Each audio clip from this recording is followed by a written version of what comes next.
You know, maybe it was actually a good thing that I didn't hit my reading goal last year because otherwise I'd have so many more books that I have to tell you guys about right now. Hi guys, my name is Angie. Welcome to my channel, and today we're going to be talking about all of the books that I read in 2024, ranked from worst to best. Now I know that this video is maybe coming a little bit later into the year than other people are making their videos and such. Like, I'm currently filming this on January 19th. So, you know, we're more than 2 weeks into the new year and I'm just now sitting down to make this video. That is because I did not think I was going to make this. Like, I genuinely thought I was like, you know, there's no point in talking about the books that I read last year, just because my reading year last year was so incredibly lackluster. Like, it wasn't necessarily bad, but it wasn't good either. Everything was just so okay. I think it's fun to hear people talk about their favorite books. It's fun to hear people talk about their least favorite books, but it's not really that fun to hear people talk about books that were just so middle of the road. You might not agree, honestly, and I'm not even sure if I necessarily agree, but I feel like if I'm talking to you guys about books, I want to have something to say about them other than, yeah, it was okay. But because I felt so indifferent about so many of the books that I read, I couldn't really think of my top 10 best books, and I couldn't even think about I couldn't even think about like my top 10 worst books. I know that these are ranked from worst to best, but I don't feel very passionately about either the ones at the top or the ones at the bottom. If that makes sense, I hope it does. Then I was just like thinking about it, and it's like, girl, you read 74 books last year. That's a lot of books. I do have data on them, so I feel like I should share that data in whatever way I can. And I just kind of felt like ranking them this way made the most sense for my brain, made the most sense for the kind of reading year that I had last year. The thing about this list is I didn't actually do this just by rating. So these aren't just my lowest rated to highest rated books. I took each individual book and I put them into a list that I thought made more sense in my head. So like some of the books that are actually ranked lower on the list might actually have higher ratings than some that are above those. Some books, didn't give me anything new, they didn't stick with me as long, or maybe even the more that I think about them, I'm like, well, that didn't really provide anything for me. They were ranked lower than maybe something else that I technically rated lower. Okay, a couple of disclaimers before we jump into the list. I know that this intro is getting a little bit long, but I promise I will move on very soon. One, some of these books, especially the ones in the middle, I could not tell you a single thing that happens in these books. I'm going to do my best to remember, but I'm just here to tell you I'm just kind of here to tell you like my ranking. If any of these books do kind of sound interesting to you, I do highly recommend you kind of look them up yourself as well, because there's a very good chance that some of these details of these books I'm getting wrong, and I'm so sorry about that. Sometimes I will look up a book like on Goodreads to kind of get an idea of what I ended up reading, but I think it's important to say when you can't remember anything from a book. I really do take that into consideration if a book is not memorable. Disclaimer number 2, most of these are romance books. I have been a very, very big romance reader for the past couple of years.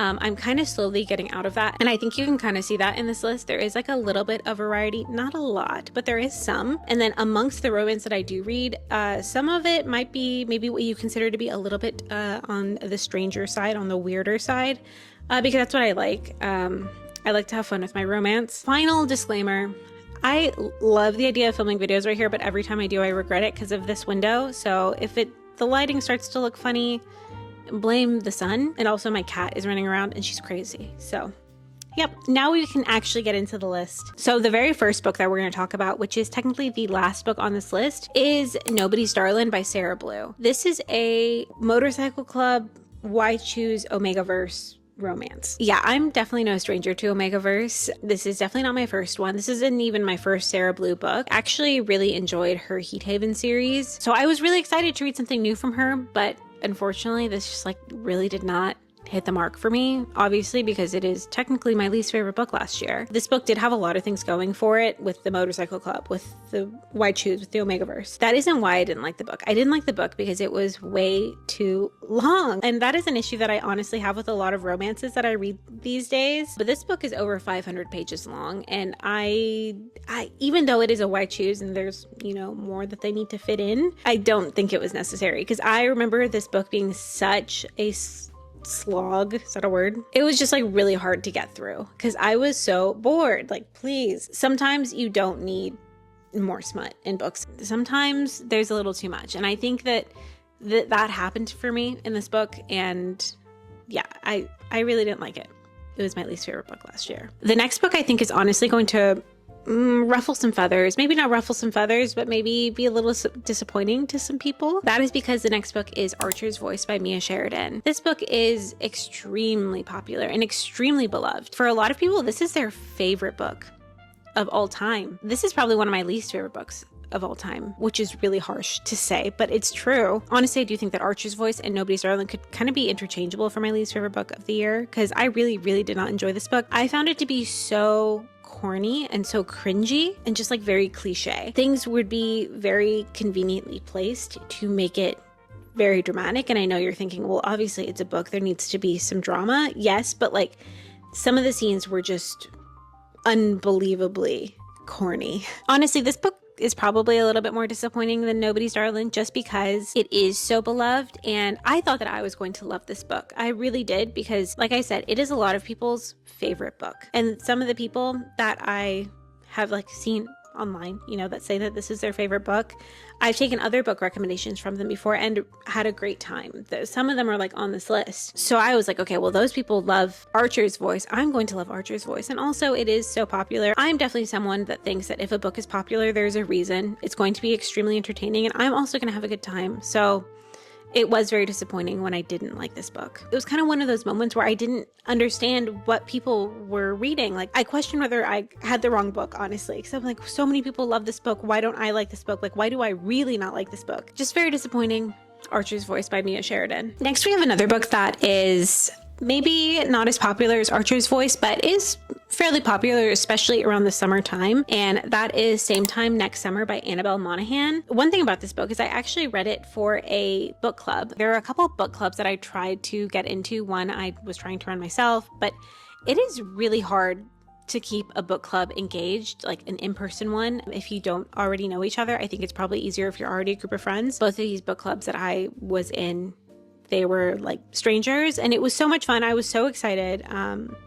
Both of them died. And this is actually the last book that I read for one of them. And right after this, the book club died. And we didn't even talk about this book because we didn't end up meeting. So yeah, I read this book. I didn't even like it. And I didn't even get to go have a fun little time with some other bookish people. So that also adds to my disappointment of this book. I'm sure you can imagine this book is a very summery book. It is meant to be consumed in the summertime. It is set on like maybe like Long Island or the Hamptons. Like, it's set somewhere close to New York City. It follows our main character who goes to this place. She went there every single summer with her family. She ends up having a relationship with the neighbor boy, you know, like a family friend that like lives right next to her. I guess it's kind of similar to like The Summer I Turned Pretty in that way, where there's a it's like, you know, she always sees him in the summer, basically. She dated this boy and he was like the love of her life, but they broke up, and now several years into the future, she is engaged to this like asshole, like total asshole. And they end up going there for the summer to check out different wedding venues. The boy from her past is also there for the summer. One thing that I really did not like about this book is the male character it's very obvious that he is someone famous, right? Like, he developed some sort of musical career. I forgot if he was like an artist or if he was a producer, but it's very obvious he's famous. Female main character is so incredibly oblivious to it. Made no sense to me. Like, I could not suspend my disbelief that, imagine if you had the love of your life, okay, the love of your life when you're like a teenager, and then you guys break up, and it's like a really traumatic breakup, and you guys don't talk. You're telling me that you wouldn't Google that person, like, ever?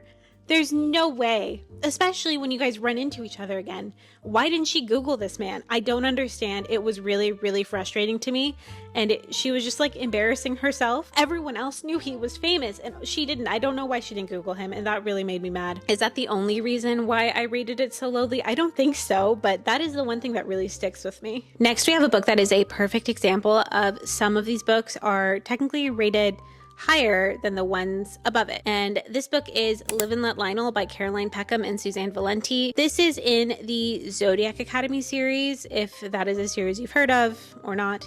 It is a fantasy romance series. I'm a huge fan of the series as well. Like, huge fan. It is something unexplainable as to why I'm such a huge fan of it, but I am. So Live and Let Lionel is actually this collection of bonus materials that the two sisters have released. Authors, their sisters, Caroline Peckham and Suzanne Valenti, they release an ungodly amount of bonus content, but that is kind of a conversation for another day. But basically, just know there's lots of bonus content, and they decided to put it all together in this little special edition book, which is called Live and Let Lionel. Lionel is the main villain in Zodiac Academy, and he is a terrible, terrible, terrible man. Like, he's genuinely evil, but he's also so pompous and so insecure that it's kind of a little funny to, like, you know, you want to make fun of him. And they've made him like a very outlandish character. So in this book, something new that they added to this book is they added little introductions to every single bonus chapter from Lionel's perspective, like just him commenting on it. That was like kind of like the new content of this book.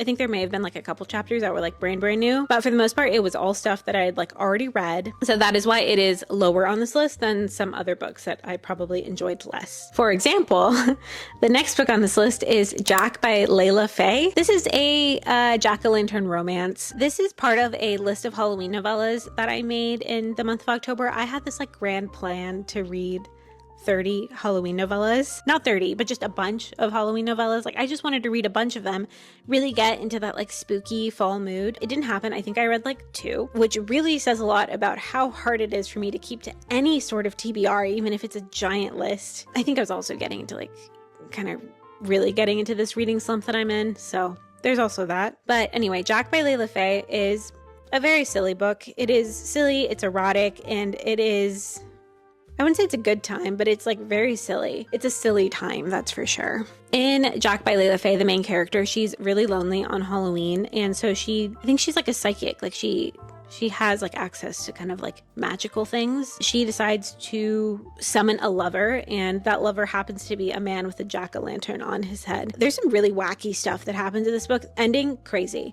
Honestly, the whole book, crazy. I mean, it was a silly time. I would read it again, but it is low on this list because there's no point in putting it any higher. The next book on this list is another one that was pretty popular, at least last year. I hadn't really seen it before that, but around the fall time, this book was everywhere. The Pumpkin Spice Cafe by Lori Gilmore. I really didn't enjoy this book. It's one of those, I think the more that I think about it, the more I dislike it. I'm so happy that a lot of people did like it. I'm always so happy when people like books, even if it is a book that I did not enjoy. There's a lot of things.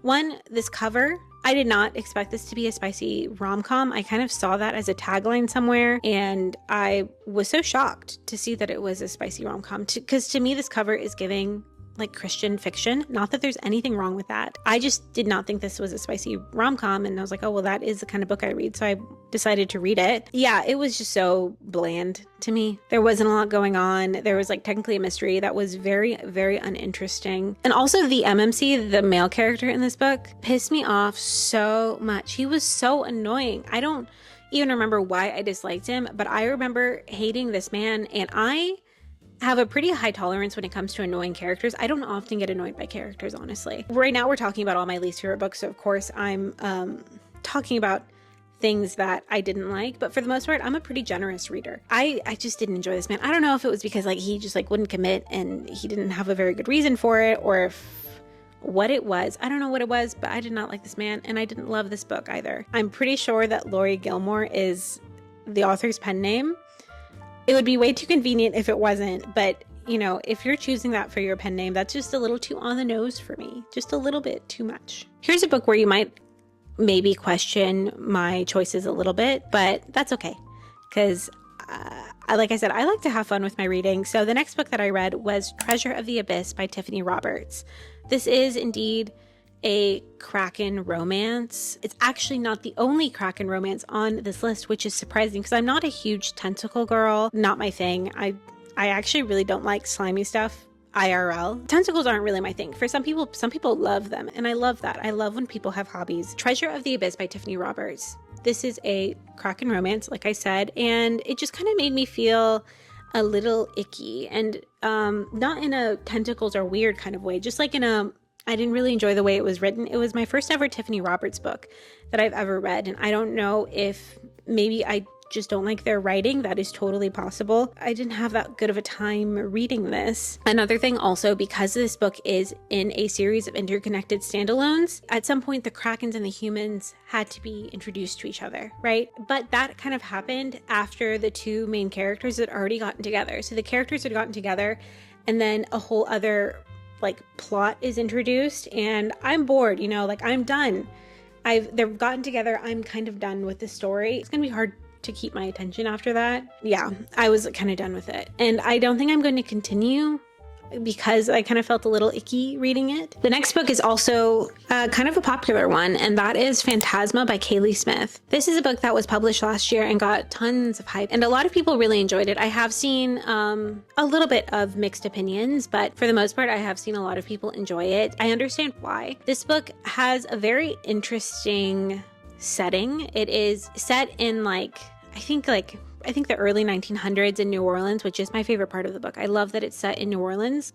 I think that there should be more fantasy books set in New Orleans, and it's like very dark. The whole plot of this revolves around these like deadly games that are based on the 7 deadly sins, the circles of hell. I don't remember if it was the circles of hell or deadly sins. This is a book that really suffered from the amount of smut. Like there was too much of it, because like the setting and the games are so cool and so fun, but that would be kind of interrupted by just like pages of sex, and you'd be like, hey, can you guys please stop banging and like get back to the games, or get back to what is like interesting in this book. I have heard this like very, very often compared to Caravel, which is not a book that I've read. So maybe that can be a book that I check out soon to kind of see how it compares, and maybe I'll enjoy that more since that is a YA book and there's not going to be any smut in it. The next two books I think we can kind of just talk about at the same time because they're basically the same book. Elemental Fae Academy Book 1 by J.R. Thorne and Lexi C. Foss, and Twilight of Embers by Tessa Hale. Both of these books are like fantasy academy why choose books. I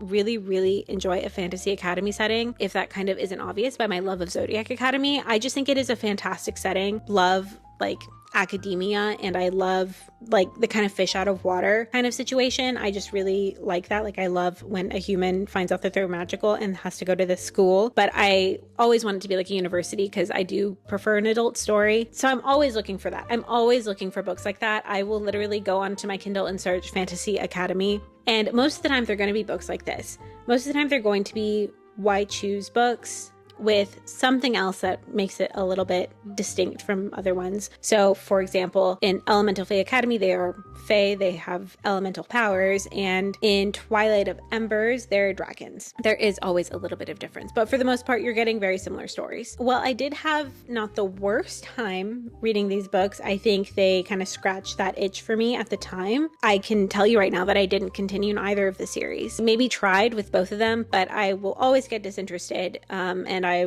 will usually never ever continue. I can't believe that there were 10 books that I have talked about before this book, because this book is a wacky little erotic novella, and that is Lost in the Wild by Cassie Mint. Now, I love little wacky erotic novellas. I think that they are so funny and so fun, and in theory, they're great for, you know, putting in between bigger books so that you don't get into reading slumps. Did that work for me? No, it did not work for me, but that's okay because I didn't hate this book. Like really, I actually did not hate this book. I've definitely read worse romance novellas, quite a few honestly, that I would say are worse than this book. Our main character in this book, she is a journalist. I don't remember if she is assigned to this or if she decides to go by herself, but going to try to interview this supposed wild man that lives in like the nearby forest. It's just a rumor that there's a wild man, but of course it ends up being true. There is indeed a wild man. One thing I love about this book, and maybe this isn't like, you know, a very substantial reason to enjoy a book, but before the main character knew the male character's name, she would just address him as Wild Man. And I thought that was so funny. She'd be like, no, Wild Man, come here, Wild Man. Why don't you just say like you or something? I guess that's like not as polite, but I don't think it's very polite to call someone Wild Man either. Yeah, I thought that was really funny. I think that is something that will honestly stick with me for quite a while. Next, we have a book that is also, again, very popular. I hate that all of these popular books are at the bottom of the list. I swear, guys, I'm not a hater. I really am not a hater. I think I do just read a lot of popular books, and I'm gonna like some more than others. So this next book is Butcher and Blackbird by Brynne Weaver. This is a book I'm sure that you've seen around if you are in book spaces. Honestly, whether romance or not, this is probably a book that you've heard of. It is a serial killer rom-com, and yeah, I guess that is what it is. It is as light and fluffy as you could imagine a serial killer book could be. They're both serial killers in this case, and I think that they come up with some sort of game amongst themselves. I think it's like a game where, I forgot, it's like if they have to kill as many like serial killers as possible. I don't know if they're competing, because I remember them always being together. Not constantly, because there's actually some pretty big gaps in time in this story, but when they are together, I feel like they're together all the time when we're shown. I don't know. I don't actually remember where the competition part of it came. It felt more like a partnership from what I'm remembering. Yeah, this book is way too long. It's also a book that is way too long. My Goodreads review for this was the epilogue to this book's epilogue had an epilogue, and I stand by that. I remember there being many epilogues. Yeah, this book, too long. But to this book's credit, I will also add, I did read this while I was on vacation, which is never going to be in a book's favor. Very, very rarely will that be in a book's favor. So maybe in other circumstances, maybe I would have enjoyed this book a little bit more, but that is just not the reality, and I didn't enjoy this book. Okay, wow. Okay, another popular book, and then we'll have a little bit of a break from some really, really heavy hitters. The next book on this list is Magnolia Parks by Jessa Hastings. Thought I was going to love this book. I really thought that I was going to love this book so much because, you know, I had heard that it was like very toxic, but it was like toxic in like a Gossip Girl kind of way where it's like, oh, it's, you know, it's really entertaining. I didn't really find that to be the case, and I thought I would love it because I love Gossip Girl. My cat's name, Serena Vanderwoodson. Like, I love Gossip Girl. This was really more toxic to me in an annoying way. I think because at some point during the book, I had this thought, which you should not have if you're reading this book. I had this thought of like, wow, what if these people just never spoke to each other again? I mean, the whole thing is that they are like fated to be together. They are probably as close as you can get to like fated mates in a contemporary setting. Okay, guys, I'm about to yap, I think, for just a second because I just had a thought. The thing with fated mates is definitely one of my favorite fantasy paranormal tropes. And I think that's because it's this whole idea of like, oh, this person loves you so much because they have to, because they're like fated to be with you, but also they love you so much they're never going to hurt you. And all Magnolia and BJ do is hurt each other. Is just so hard to read because it just sucks to see two people being so terrible with each other. I think I've said this many times. If not, I've meant to say it many times with all of these books that are at the bottom of this list. So happy that you guys love these books, and I really wish I was you. Okay, the last few books may have been heavy hitters in the sense that they're very popular with the general public. This next book is a heavy hitter for me because I love this author. And the book I'm going to talk about is The Summer I Saved You by Elizabeth O'Rourke. Like I said, I love Elizabeth O'Rourke. Her Devil series, I think, is actually one of the best romance series ever written. So well done. Every book in that series is so good and such a banger. We'll actually be talking about it a little bit later, like a lot later, but we'll be talking about it. And also on top of that, this new series that she has, the Summer series, so it's all like The Summer I blank. I gave the first book in the series 5 stars, and this is the second book in the series, and I think I gave it like a 3. So I have to mention the Devil series before I mention the Summer series. So the Devil series is very comedic. They're definitely all rom-coms to their core. The Summer's much more serious. The characters in these books, at least so far from the 2 that I've read, they're not very happy. Of course, they're all happy by the end because, you know, they're romance books and there has to be a happy ending. I really enjoyed that in the first book. I really liked I forgot what it was called, but I really liked the first book in the series. I was kind of expecting to also really enjoy this book because I've had very few misses with Elizabeth O'Rourke, but this was a miss for me. I didn't like it. Yeah, I didn't like it. Something about this book also kind of just made me feel a little icky. I can't tell you what that was. I just wasn't a fan of this book. The next book is number 60 on the list, in case you have lost count. Kind of hate to have this book so low on the list. I mean, we're kind of getting up there now, but I do kind of hate to have this book a bit lower on the list. And that book is Mouse Bones by Kinsey Presley Hornung. Probably of all the books that I read last year, this is a book that has the least amount of readers. And I don't think this book was actually that bad. I think it just really, really needed a lot more editing and honestly a lot more formatting for the ebook. There were some really weird things going on with that ebook, and it was honestly very distracting and really did impact my reading experience. But I think as a story itself, it was interesting. It was something pretty fresh. This is also kind of another Paranormal Academy situation. In this book, the main character actually dies, and after she dies, she's like sent to this realm where she has to attend this school where everyone else is also dead. I mean, I think technically this is classified as like almost like a romantic horror, because I guess there are some parts that are like a little spooky and everyone is dead and there's lots of kind of like creepy things that happen. There were some times when it was actually pretty comedic. Like, for example, since everyone is dead, they can't heal if they get injured in this realm. And the main character actually like loses her foot. Something happens. I don't remember exactly what happens, but she loses her foot, so she has to like tie it up. And it's just kind of funny because it'll like fall off. I think a lot of people would find that to be pretty humorous. And she does indeed have a little bit of a relationship going on with her professor. Something else about me that I forgot to mention is, on top of loving Fantasy Academy books, I will love them even more if there's like a student professor trope. It is my guilty pleasure, like hands down. I love that trope. I'm always looking for that, but in a fantasy setting. Yeah, I really like that trope. And this book has that. Like I said, I kind of hate to put it a bit lower, but I can't deny the experience that I had reading it. At times, the formatting and editing was just like a little jarring. I think I heard that the next book in the series is coming out soon, so I might pick that up, and maybe I could even give the first book a reread, and some of those things that I had issues with have been fixed. I do encourage that you like maybe check this book out if you're like interested in the story, because it is kind of funny, and I feel like it was a pretty quick read as well. Next, we have one of those books that I do not really remember reading. Actually, it's more than that. Some of the books that I don't remember, I remember reading them. I just don't remember the contents that well. This book I don't even remember reading, but apparently I read The Good Girl by Nikki Sloan. This is part of her like her Nashville series books, like The Doctor, The Architect, The Pool Boy, The Frat Boy, and then now The Good Girl. The Good Girl is probably my least favorite of the ones that I've read. I've read them all except for The Doctor. That one I think is pretty universally disliked, honestly. Of the ones I've read though, The Good Girl is probably my least favorite. Generally enjoyed the rest. The whole series, very, very smutty, but like almost not in a way that it's overdone. There's a very fine line on things being like too smutty and like the perfect amount of smutty. And I think that these are perfect for the kind of book. It's definitely erotica. I don't know. It just doesn't feel like too much when you read these books. It's hard to explain. The Good Girl, not my favorite. It's like the virgin trope. The main character feels very young, and I think she is pretty young. I think for a lot of people, they would probably enjoy those tropes and stuff, but I am not a fan. And sometimes if I'm not a fan of tropes, sometimes I can still enjoy a book. And in this case, I truly did not like these tropes and how they were done in this book either. But if you did want to know my favorite book in the series, that is The Frat Boy. I love that book. That book is really good, actually. Next, we have another book that I would say is pretty popular, especially amongst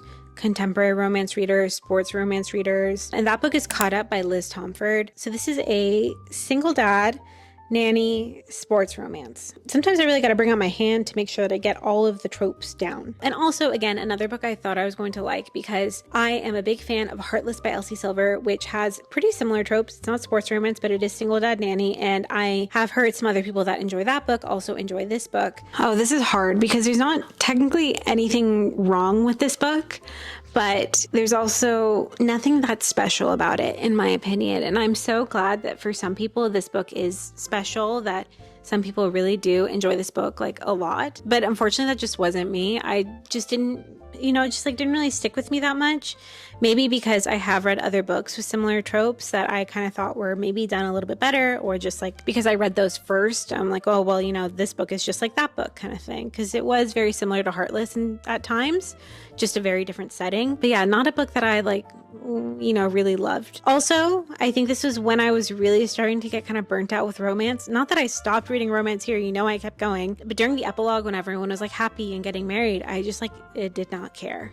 And maybe that makes me a loser, but it's true. When I was reading the epilogue, I was like, oh God, I just don't care. But I felt the need to finish it. I am not someone that skips a bunch of stuff. I didn't care that people were happy. That's so sad. Next, we have a book that is actually a companion novel to another one that is further up the list. And the book that is the companion novel is Lover by B. Northwick, and it is a companion to The Cruel Dark by B. Northwick. It's literally The Cruel Dark. It's just told from the MMC's perspective, from the male character's perspective. So it wasn't anything new. And also it was a lot shorter, honestly. So you're not getting like too much new info in this book. So that's why it's here. I think the next two books, we can go ahead and group them together as well. And that is The Teacher by Frida McFadden and Never Lie by Frida McFadden. This was the first year that I got into Frida McFadden as an author. There's another book from her that is actually much higher up the list. Yeah, these two books, they're just okay. I think I like Frida McFadden because she is, I mean, it's just easy to get through, you know, they're entertaining, they keep my attention, and sometimes that's really all I can ask for. But they're down here because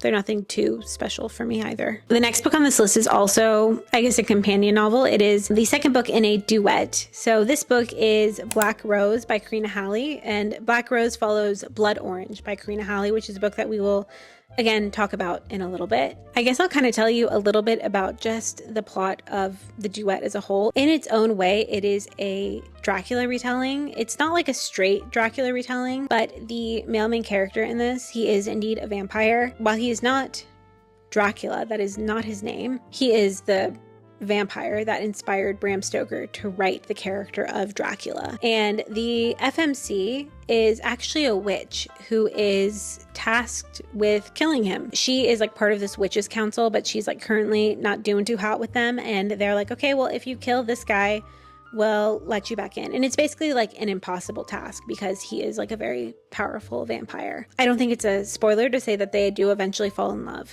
Also, he is her professor. You know, there's one thing about me. You know, I will always read a professor-student romance. But we are talking about Black Rose, the second book, and I actually really didn't like this book. In comparison, the second book is not as good as the first book. So that was disappointing. I think Karina Halley does some really fun stuff with like reincarnation in this series, but definitely in the second book, it starts to get a little bit wacky. You're like, what is going on? There's a little bit too much going on in the second book for me to really, really enjoy it. Next, we have like another cute little novella, an erotic novella, and that is Midnight Drop by Leisha Kuo. If you don't know who Leisha Kuo is, she's an author who has written the series, I think it's called the Holy Night series, maybe Holy Night series.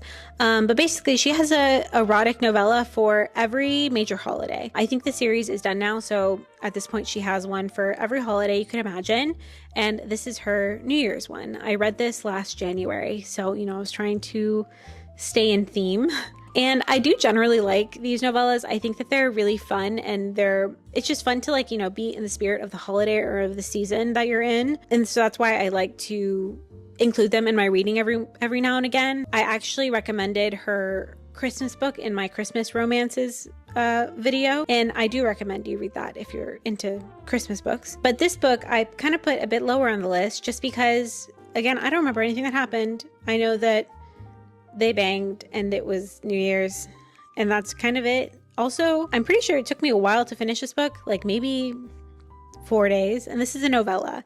And again, that is something I need to take into consideration of like how much it was able to capture my attention. And next we actually have another little holiday novella, and it is Spookily Yours by Jennifer Chipman. I'm sure you could guess from the cover of this book, it's adorable. It really is. It's so cute. This actually, I think, was the other Halloween novella that I like had on my list that I decided to read. This book wasn't bad. On this list, we're kind of getting into the territory of like, yeah, these books aren't bad, but they're definitely nowhere near my favorite books ever. And that's exactly how I feel about this book. Yeah, this book was not bad. Is it my favorite book ever? Absolutely not. It has a really cute premise. The main character in this book, she's a witch, and she's kind of feeling a little bit down because she recently lost her familiar, and her sister, in more words than this, basically says, hey, cheer up, why don't you go do something? And the main character kind of takes that as like, oh yeah, okay, I'm gonna go actually adopt another cat, you know, move on from my loss. And she does. She goes to the shelter, and she clicks with this cat that everyone at the shelter is saying is a nightmare. And she ends up adopting that cat because, you know, they have a connection. But it turns out that that cat is actually a demon that is like trapped in its shifted form. And he can talk, so he tells her that. He tells her like, hey, I'm stuck here, can you help me? And then obviously they fall in love. That is a very cute premise, but the thing is, there's like actually way more that happens in that book. That whole plot that I think is usually what is used to kind of market the book happens, I mean, I think like pretty immediately, maybe like the first 50, maybe 100 pages. I think I was expecting more of this cute little plot. Not that the rest was particularly dark or anything like that. They end up having to do a lot more, and it was just like, you know, it's just all like, The next book we have on this list is actually not a romance book. I know we've gotten some thrillers, but this is more kind of like general fiction. And that is Anita de Monte Loves Last by Xochitl Gonzalez. One thing you should know about me before I get into this book is I have a degree in art history. That is important because this book really actually like revolves around art history. The main character is an art history grad student, I think in like the late 90s or early 2000s. She is working on her thesis, I believe. Or I don't remember if it was just a project or if it was like her big project, like her thesis. She is studying an artist, but then through that, she discovers this other artist named Anita de Monte, who was murdered by her artist husband. And the main character kind of goes through this discovery of finding out about this artist and being changed of like, you know, her like beliefs of like the art world and stuff are kind of changed. I think I was expecting something a bit weirder, like a bit like I wanted to see some more like kind of like obsession and just some more interesting stuff. And I didn't get that. I mean, and that's not the book's fault that it wasn't as weird as I thought it was going to be, but it ended up just kind of being like a story. There is like a little bit of like some paranormal activity going on, but nothing too crazy. I think the most interesting thing about this book is that it is definitely based on a real life story that happened. Anita de Monte is very obviously Ana Mendieta. Ana Mendieta was a real life Cuban artist who was murdered by her artist husband. Her husband was Carl Andre, who's like a minimalist. Definitely you need to search up Ana Mendieta and really learn about her. I don't know how many people know about her and like outside of the art history world. I think the next book is technically the only like mystery that I read last year, and that is The Last Thing He Told Me by Laura Dave. I definitely would classify this more as a mystery, I think. While that is not my expertise, I wouldn't say that there is anything necessarily that thrilling, but there was a mystery. So this book begins with our main character's husband going missing.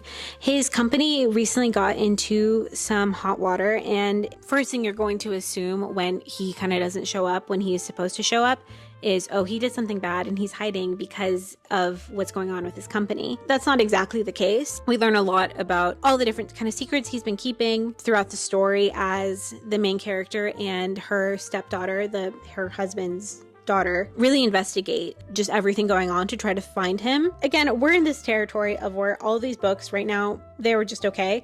This book, just okay. I was really into it at the beginning. I really kind of just lost interest like at the end. And also it was hard for me to suspend my disbelief that someone could be so selfless. Main character in this book, the ending, she is so incredibly selfless. I'm not saying that wouldn't be me because I'm not in this situation, but it was kind of like, wow, okay, that's great that you're a fantastic person. If this is something that interests you, there is an adaptation of this on Apple TV Plus. I don't know if it is a series or a movie, but it does exist. I think like last year, I was kind of getting into romantic suspense, and I think this was a continuation of that. So the next book on this list is Tattered Stars by Catherine Cowles. I would say if Catherine Cowles is known for anything, she's known for her romantic suspense. Most of her books, I'm pretty sure, are that. This is the first book in a series. Unfortunately, it is also a book that I don't really remember anything that happened. Wow, I don't remember really much of anything. I kind of remember the setting. I remember it being pretty suspenseful because it is romantic suspense.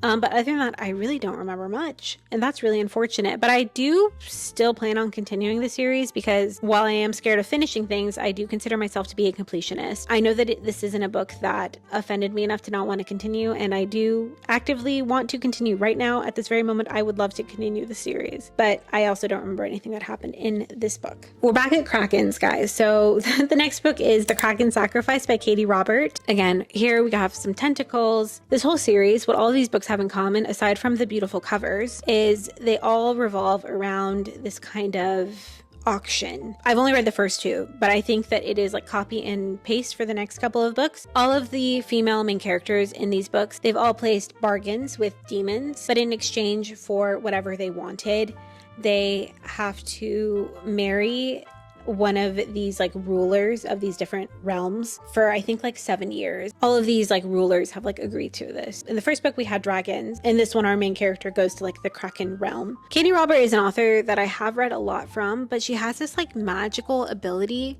to write words that I just forget. I don't know what it is. She's not the only one. There's another author on here that we're going to talk about that has this same ability. Like I think I've read probably 6 or 7 books from Katie Robert.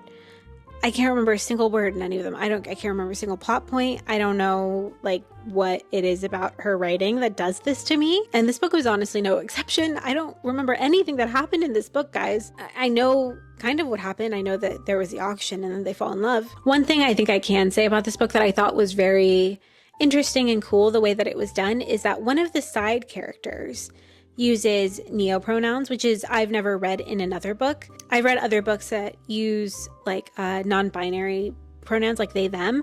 But in this case, I believe one of the characters is using like zer and them and stuff like that. Like it was neopronouns, which makes a lot of sense because they're Krakens. Why do they need to have like he, him, she, her pronouns? I thought that was very interesting and very creative of Katie Robert to like incorporate into this story. The next book on this list is from an author that I truly love a lot. A lot of the books written by this author are some of my favorite books ever.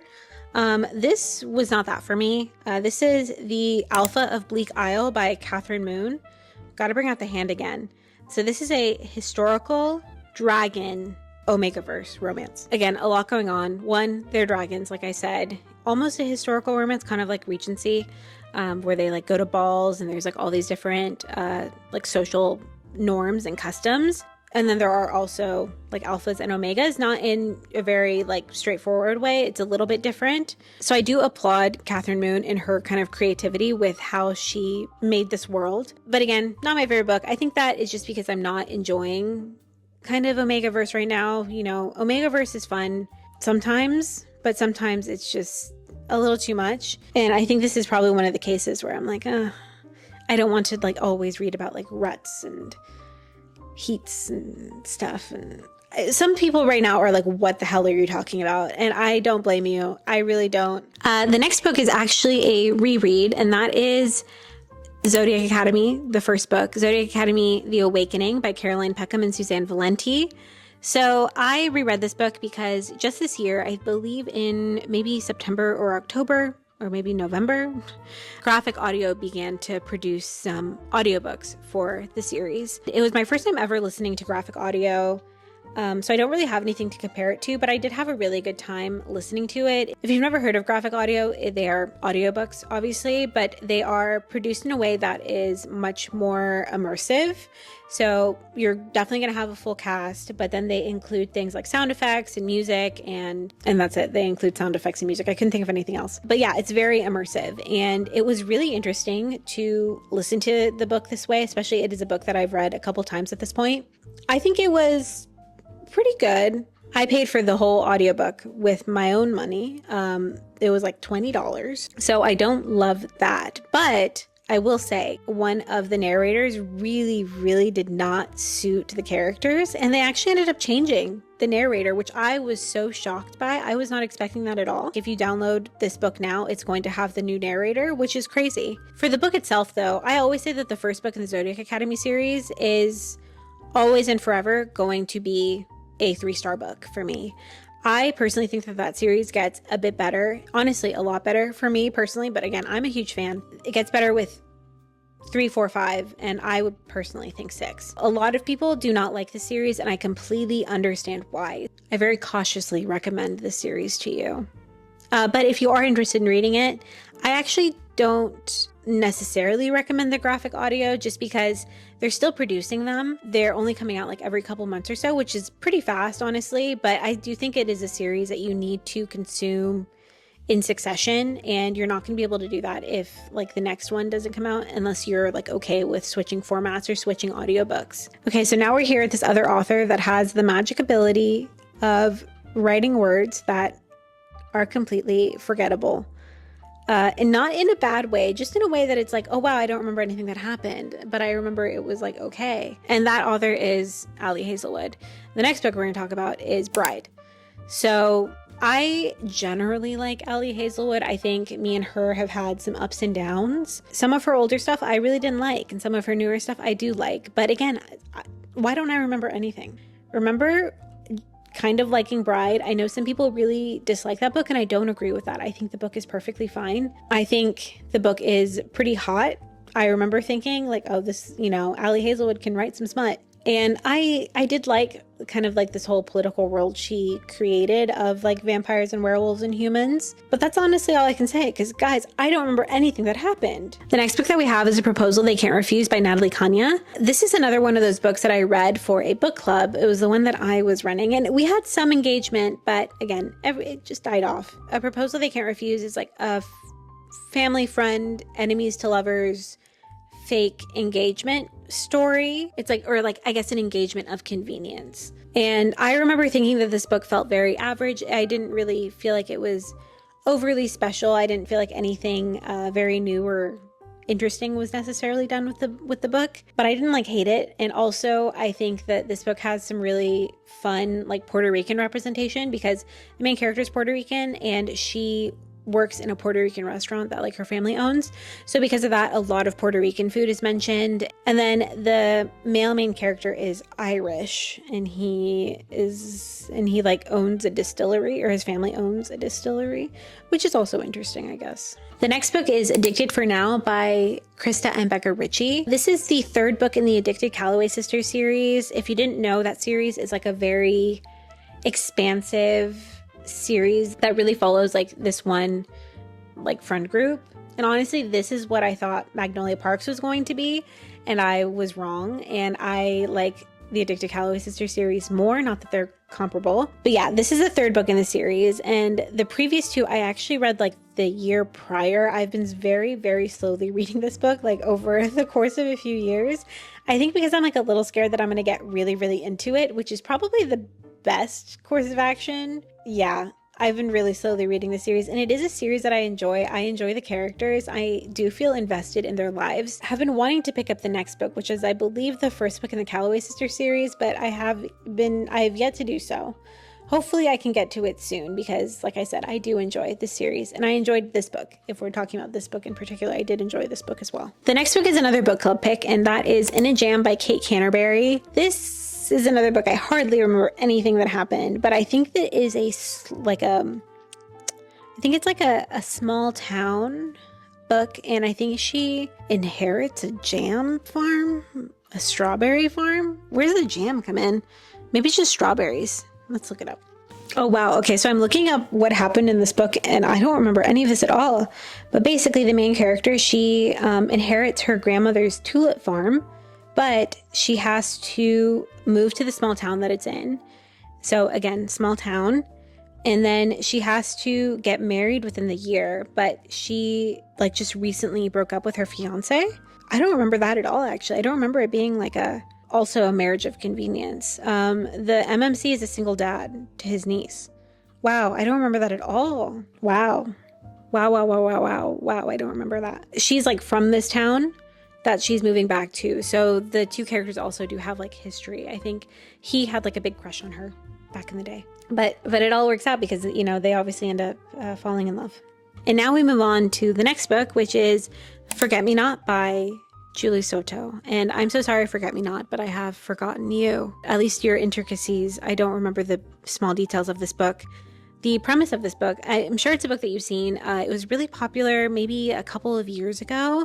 I mean, the cover of this book, gorgeous. Love the cover. Main character, she is a wedding planner.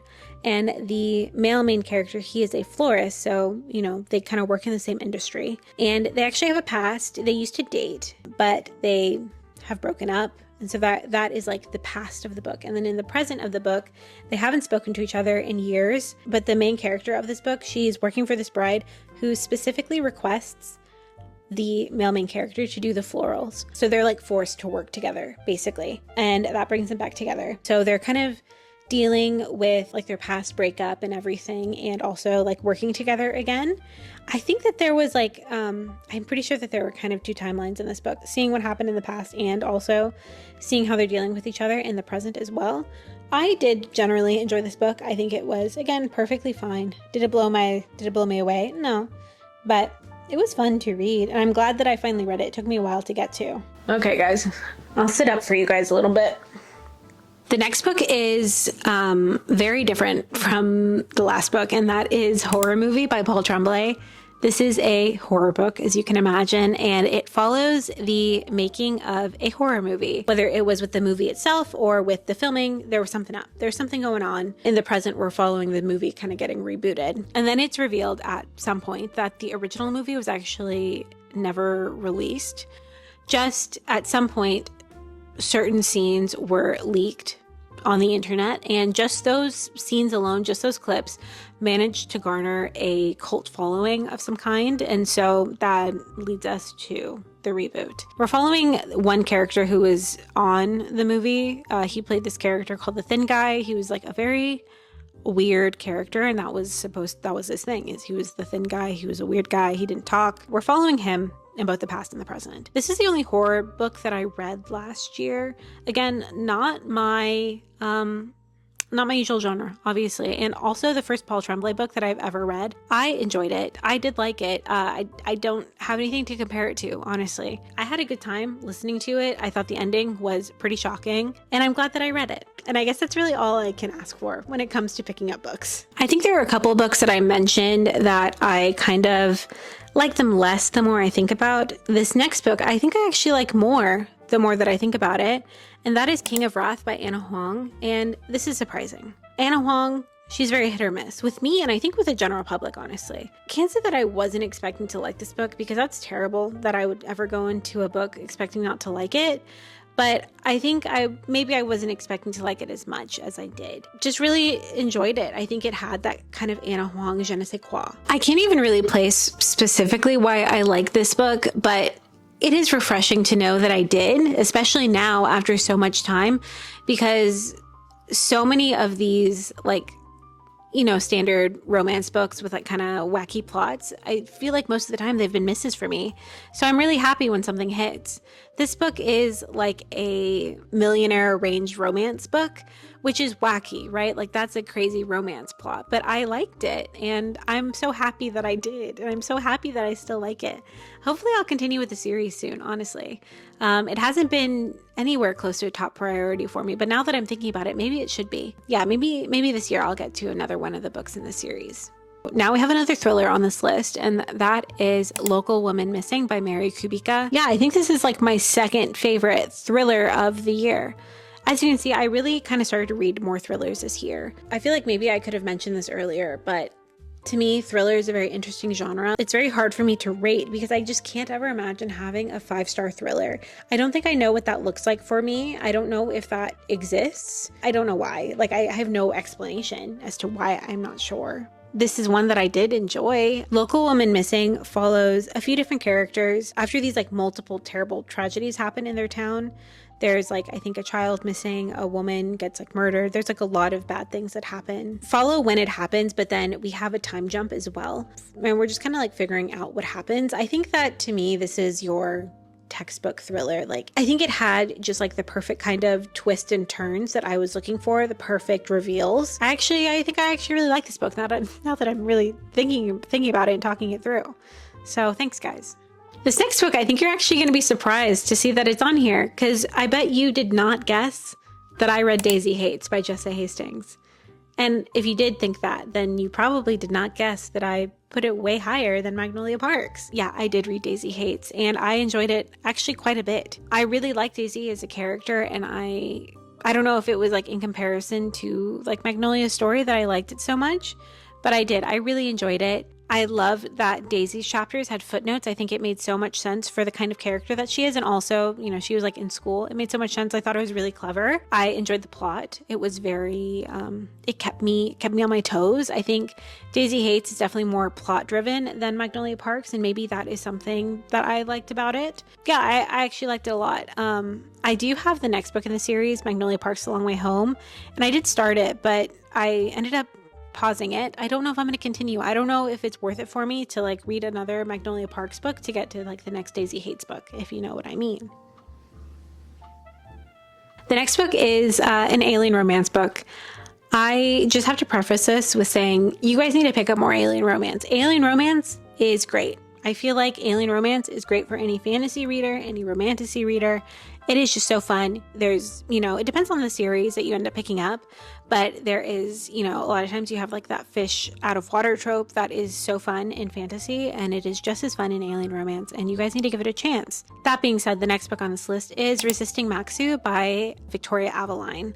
This is like the 5th or 6th book in the Clickanian series. It is a series that I really enjoy. If my little lecture convinced you to check out alien romance, I recommend you start with the Clickanian series. It is very good. Admittedly, this is not a book that I remember the most out of the series, but I know that I liked it. I know that it was good because Victoria Aveline, she never does me wrong. She's always going to deliver me an amazing book. And also with this series, you can see her like improvement in her writing throughout the series. And I love that. I think just every single book keeps getting better and better. And it's so satisfying to see too. So if it is a series you pick up, definitely stick with it because you can see like the books get better and her writing get better, and you can see her weave this plot throughout all of the books, and it's just a lot of fun. Definitely a series that I want to continue. There is actually another book after this, but like I mentioned earlier, I'm really scared of finishing things. So I haven't picked it up yet, even though it's not the last book in the series, but something about it, I don't know what it is. Like the last or most recent book in a series scares me. Now we have another Ali Hazelwood book on this list, and that is Love Theoretically. This is one of the first books that I actually read last year. I'd read it in the month of January. I remember liking it. Do I remember much that happened? No. But I was actually very recently reminded of the plot. I was watching a video and it was someone's favorite books last year. They said the plot and I was like, oh yeah, that did happen. In this book, the main character, she is she gets paid to go on dates with people, just to like go on dates, be their fake dates and stuff like that. She has this one client that she really enjoys and she always goes there, but his brother is like a total asshole. But it turns out her brother works in the same field as she does. She is in STEM, of course, like many of Ali Hazelwood's main characters. So she's like also applying to jobs. This like fake dating thing, that's not her career. That's just like what she's doing on the side to make some money. She ends up running into his brother at this like job interview. But of course, he thinks that she is lying to his brother, which is like obviously not the case. She's just lying in general. Really, I guess it's his brother that's lying to him. Yeah, it's a very fun situation that you're going into as the reader. Like I said, me and Ali Hazelwood, we don't have the best history. We have some ups, we have some downs. But I think more recently, it's been a lot of ups. And I think this is one of her best books. I really do. Even if I can't remember it that well, I know that it is one of her best books. I would reread it in a heartbeat with her and Katie Robert. I don't think it's necessarily the worst thing that I can't remember their books that well, because that means I can reread them like whenever I want. And now I really want to reread Love Theoretically. I think that would actually be kind of fun. Okay, so now we are at a romance subgenre that you've yet to see on this list, but there are a couple more that are further up on the list, and that is historical romance. The first historical romance that we will talk about is Marrying Winterbourne by Lisa Kleypas. This is a second book in one of her series. I don't know, is it the Ravenels? It's in one of her series. She only has a few series. I think she's more well known for her other series, and for some reason I started with this one. But anyway, yeah, I had like a little period where I was like kind of reading a handful of historical romance. I mean, I think it was like 2 or 3, but I look back on that time very fondly. I love historical romance. I need to read more of historical romance. This one is further down on the list just because the other ones were better, honestly. You know, this one wasn't as good as the other ones, but there's some other ones that are a bit higher on the list. Yeah, I definitely need to read more historical romance because it was just so fun. This book and the previous book in the series were my first ever Lisa Kleypas books. So far, every historical romance I've read has this like, you know, witty humor to it. They are all just so funny. They're all so silly. And I like that about historical romance a lot. Yeah, I hope I continue with the series this year. The problem is with some of these, I guess the more popular historical romances are not available on Kindle Unlimited. There are definitely other ones that are, I guess just not the ones that I'm seeking out, which is my own fault. So I think these first two books I actually bought the ebooks for. And I know you're saying, Angelica, go to your library. I do go to my library. I live in a big city where like kind of hard to get ebooks. I don't do well with library holds because I will like hold a book when I want to read it. Then when I actually get it, all of a sudden I don't want to read that book, and that's very sad. So yeah, but now I own the third book in that series. I bought a physical version, so maybe I can get to it this year. That would be really fun. Next, we have a book that I mentioned earlier, and that is A Cruel Dark by B. Northwick. The other book that I mentioned was Lover by B. Northwick, and I said that was a companion novel to this book. And so this book is the first book. This is the book. The Cruel Dark is this fun little gothic book. It is pretty short. I think it's like 200 pages, 250 pages max. It follows this woman very recently like released from a mental hospital, and she doesn't remember anything that happened within the last few years or so. She just like wakes up and she's released. She is in Boston and she starts working at this bookstore. She's having a fine time, you know, but she's like very confused because she's like, why don't I remember anything that happened to me? Which I would be confused too, so I understand. But at her job, she is kind of like, I guess, like propositioned by this doctor who's like, hey, I know this professor who lives on this like estate a couple hours outside of the city, and he needs a research assistant. And she agrees because they're like paying really, really well. And she's like, whatever, why not? Whatever. It turns out that this estate is like in complete disrepair because the professor who lives there, he is like seriously grieving his wife. So he's kind of just let his house fall to shambles. Some spooky things happen. It's like a little spooky. At times it feels like it could be a little paranormal. It's a good time. It really is. It's a fun little dark book. Again, we have a professor. She's not his student, but I also just like the professor character. So okay, and here we are with another historical romance, and that is The Duchess Deal by Tessa Dare. This is probably the first ever historical romance that I ever heard of. I've never been super tapped into historical romance, especially before Bridgerton. This book, good time, a really great time. I think it's popular for a good reason, because it's good. In this book, the main character is a seamstress, and she goes to the Duke's house. I can't remember why she ends up there. I think she's like supposed to be making a dress for his most recent like fiance, and I think they end up breaking up or something like that. I don't know. She goes to his house. Somehow he ends up proposing that they get married, and she says yes because it's gonna like help her situation. She has a friend that she really wants to help out. It's a silly time. And also one other thing about this is that the main character, the Duke, is like, he was like very badly maimed, I think in like a war, but he's like very, very insecure about that. He's like so badly maimed, he's like scary, apparently, according to the book. It was good. It had that same witty humor that I'm looking for in a historical romance. It also gave me a good time. It was great. I recommend you check it out. The next book is actually a book that I finished fairly recently, and that is Grave Matter by Karina Halley. We got to bring out the hand again. This is a sci-fi thriller romance, I guess. It's very interesting. It's very cool. Our main character, she's a mycologist, so she studies mushrooms. She joins this program on Vancouver Island to study this very special mushroom that they have. Can supposedly like cure Alzheimer's and just do a bunch of really great things. She gets there. Things are not as they seem. She starts feeling really funny. Things start feeling really weird. Things are going weird. We just kind of follow her. She does fall in love with her professor anyway. Yeah, this book, pretty good. Ending, craziest ending I've ever read. This book, the ending to this book, absolutely insane. If I had to change this video to, instead of ranked from worst to best, and instead to craziest ending to least craziest ending, number 1 would be this book. Number 2 would be The Cruel Dark.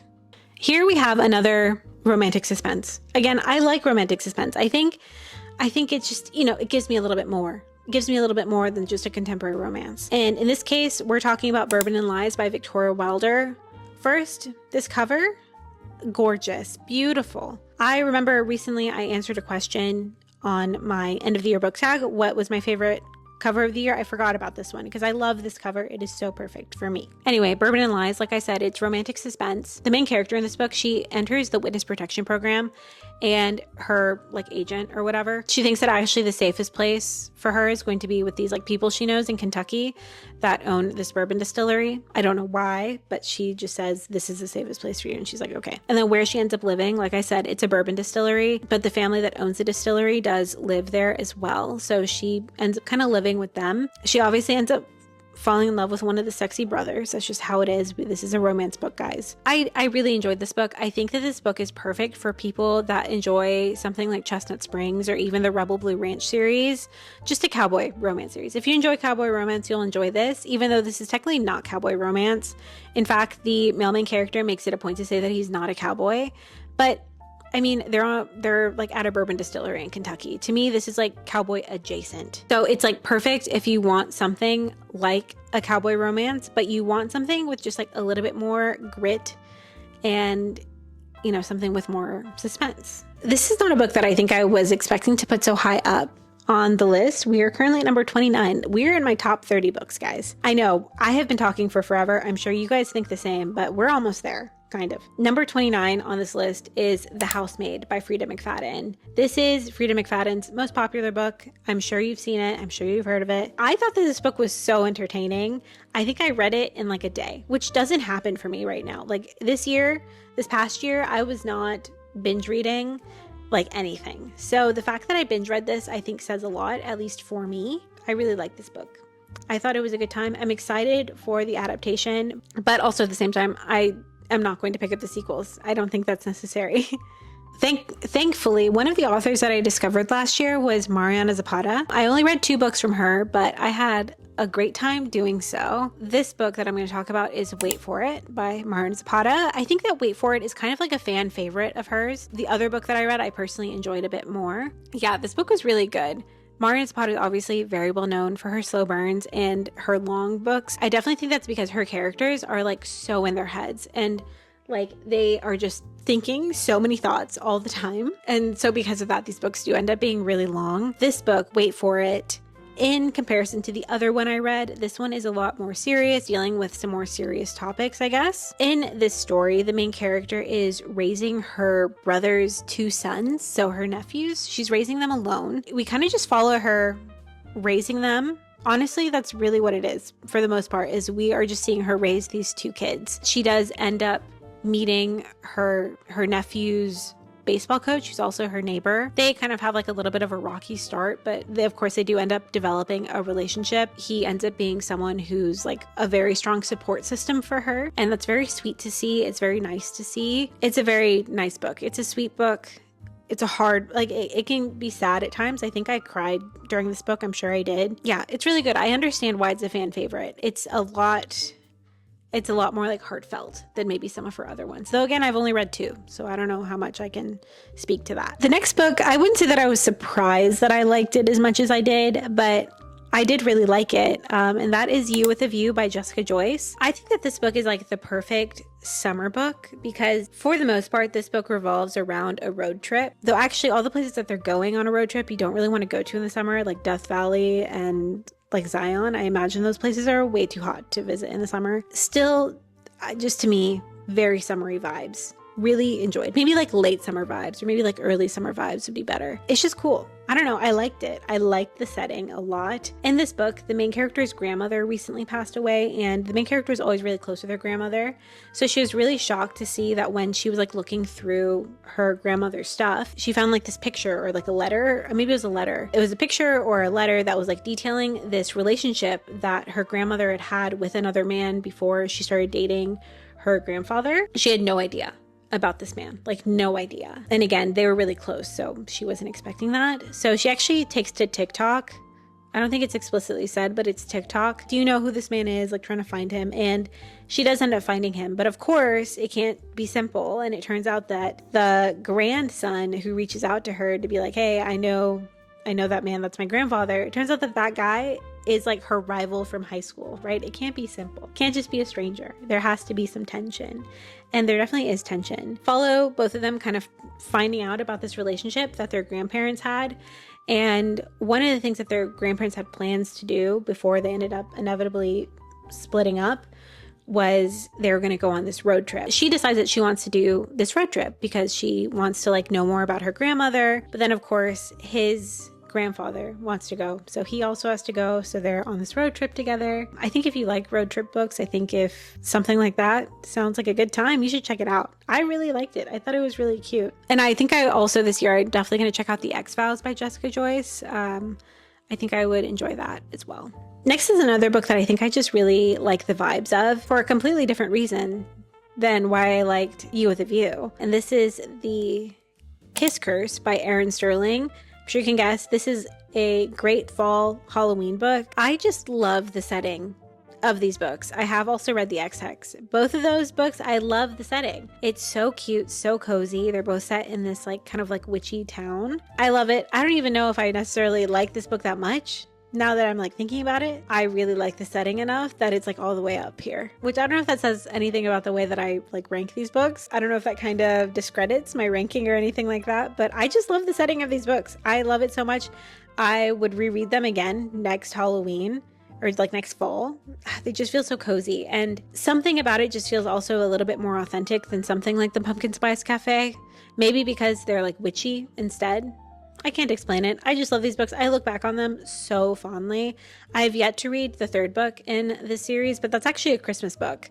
So it's not really the same. But I still want to check that one out too. But I've kind of passed the time when I should. So maybe next year. Okay, guys. We're officially going to start a countdown in honor of 2025, in honor of the new year. We're now going to talk about my 25 favorite books of 2024. That doesn't sound as good as 24 books, but whatever. So my 25th favorite book of the year was Failure to Match by Kyra Parsi. This is a book that I got as a recommendation from a friend, and I love that she reached out to give me and another friend this recommendation. She's a huge reader, but she doesn't like often do that necessarily. So when she did that, I was like, okay, I got to check this out. You know, she's like making sure that we check this book out, and it was really good. I mean, it has a decent amount of like traction on Goodreads, but it's not one that I really ever had heard about, and that is really refreshing to see for sure. Thought this book was so cute and so sweet and so fun. In this book, the main character is a matchmaker, and she does matchmaking stuff. I mean, she works for like a matchmaking agency, I believe. So she is not like a sole lone matchmaker. She is tasked with basically making a match for this, like, I guess he's like a billionaire, I'm sure he's like a rich guy. He's the male main character. And he's made it like really hard for her and her team to like find a match for him. And obviously she like doesn't want to get fired. She doesn't want her whole team to get fired. They basically concoct this plan to have her be his date, at least for this one time, until they like can find someone else, I guess. Yeah, it's really funny. It's a good time. Book number 24 on this list is Ruined by Sarah Vaughn, Sarah Winifred Searle, and Nikki Smith. This is actually a graphic novel. I picked it up at my most recent trip to the Ripped Bodice in Brooklyn. I had never heard of it before. I had never seen it before, but I picked it up at the store and I thought it was the coolest thing ever. So like I said, it's a graphic novel, but it's like a historical romance graphic novel. So imagine Bridgerton, but graphic novel. It was really fun. The illustrations were beautiful. The story was a good time. It was like your typical kind of, historical romance plot. In this story, the like main character was, kind of disgraced. And then the male main character, his family kind of was like poor, I guess. It was a marriage of convenience for sure. But of course, they do end up like liking each other and everything like that. Yeah, this was good. Also, there's like nudity in these books. I was not expecting to see that. I was so shocked, but I didn't mind it at all. It was fun. I was just really shocked. Yeah, I definitely think this is one you should check out. It was so cool and it's beautiful, absolutely beautiful. And it is a standalone, which is amazing. Book number 23 on this list is Finroads Forever by Stephanie Archer. So this book is part of the Queen's Cove series. It is the last book in that series. If I had any standout series this year, it would definitely be the Queen's Cove series. Well, I didn't read the whole series this year. I read one of the books the previous year. I read the rest of the books in the series and I had so much fun. It was so great. And when I was reading those books, it really felt like I was falling back in love with reading. It was like, oh yes, this is why I like to read. Like, this is why I like books. This is why I like romance. why I like contemporary romance. This book is a bit lower on the list just because I didn't like it as much as I liked the other 2 books of the series that I read. This one follows Olivia and Finn Rhodes. The series follows the Rhodes brothers that all live in this town of Queens Cove, which is in, which I guess, oh God, where's Vancouver?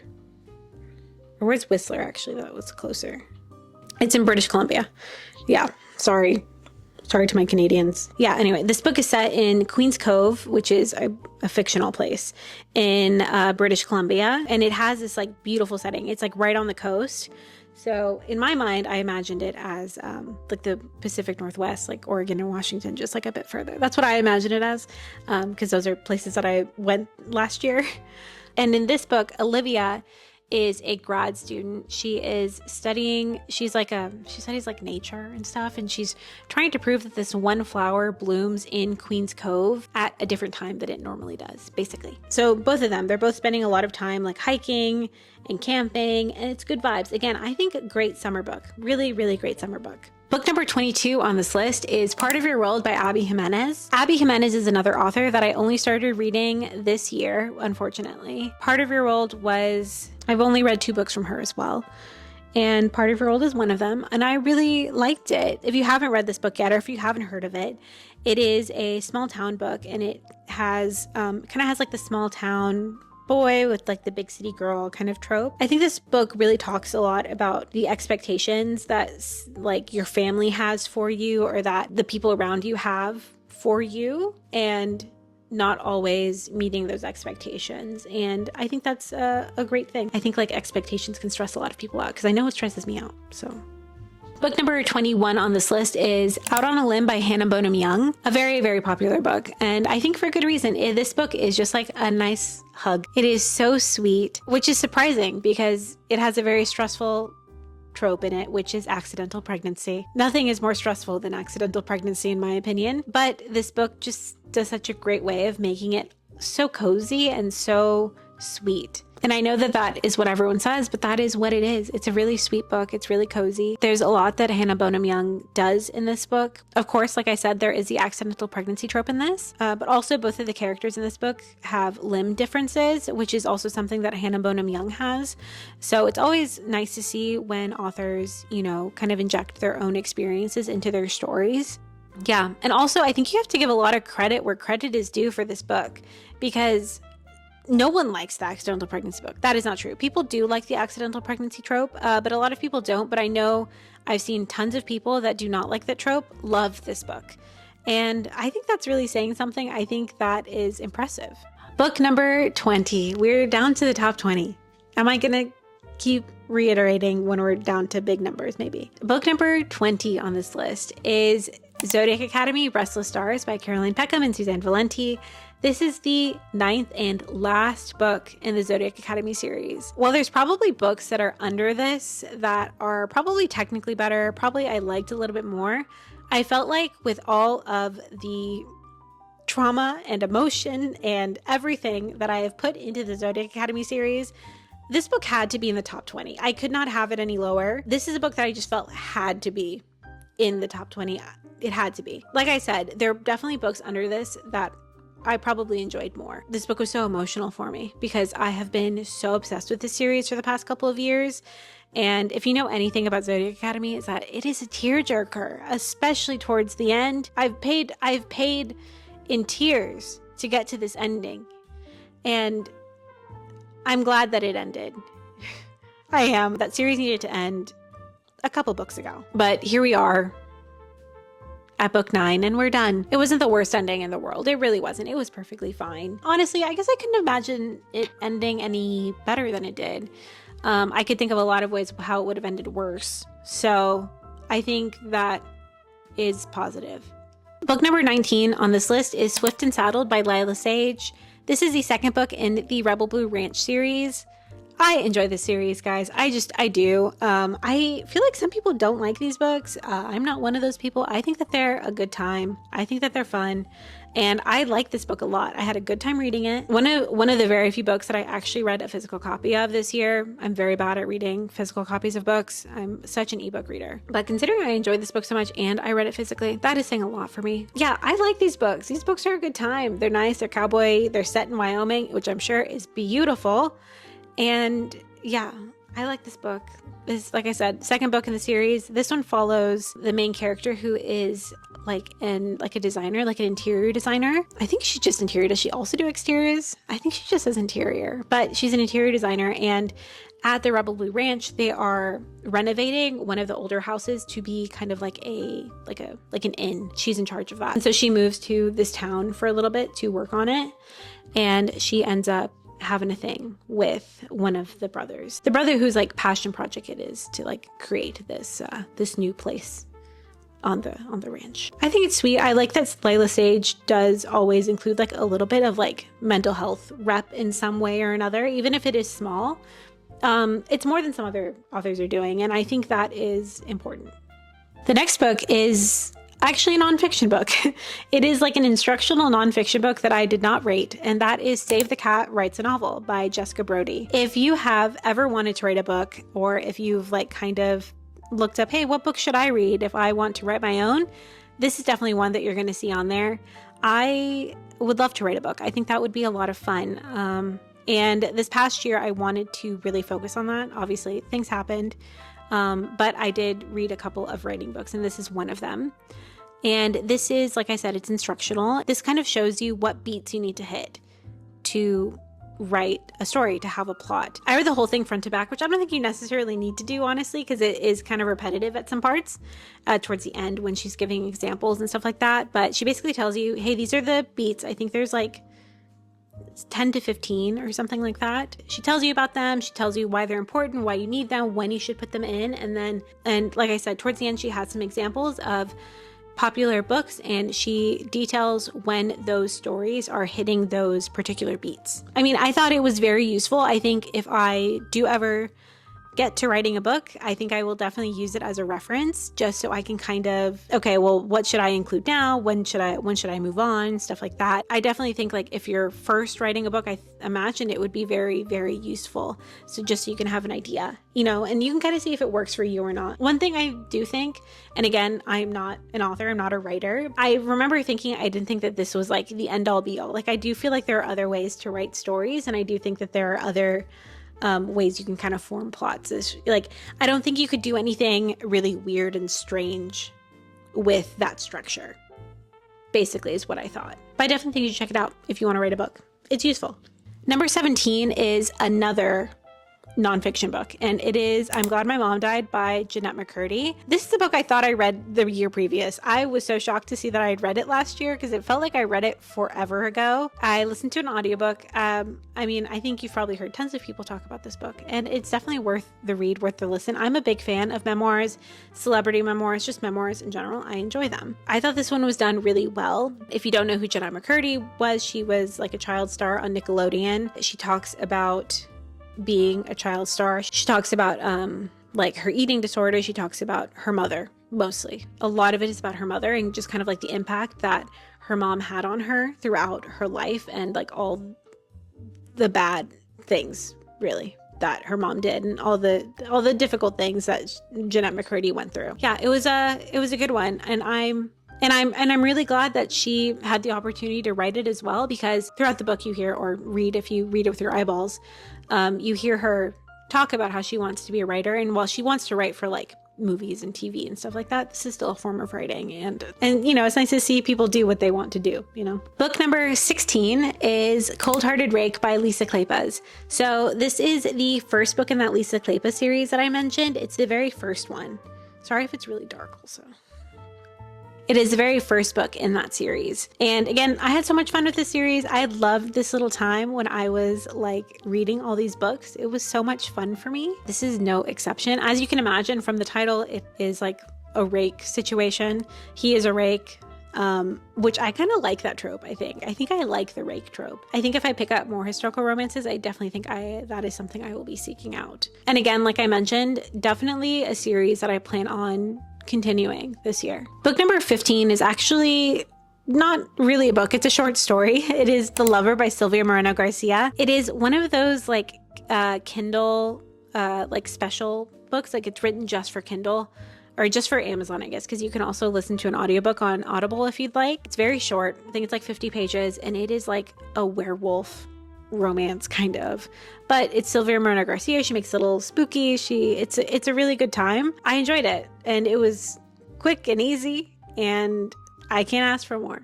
So that's why it is this high on the list. Number 14 is probably the book that I think about the most, and I think a book that I would love to reread. It is also a book that is like not for everyone. So if you decide to pick it up, please look at content warnings. Please look at other reviews. Just like kind of know what you're getting into.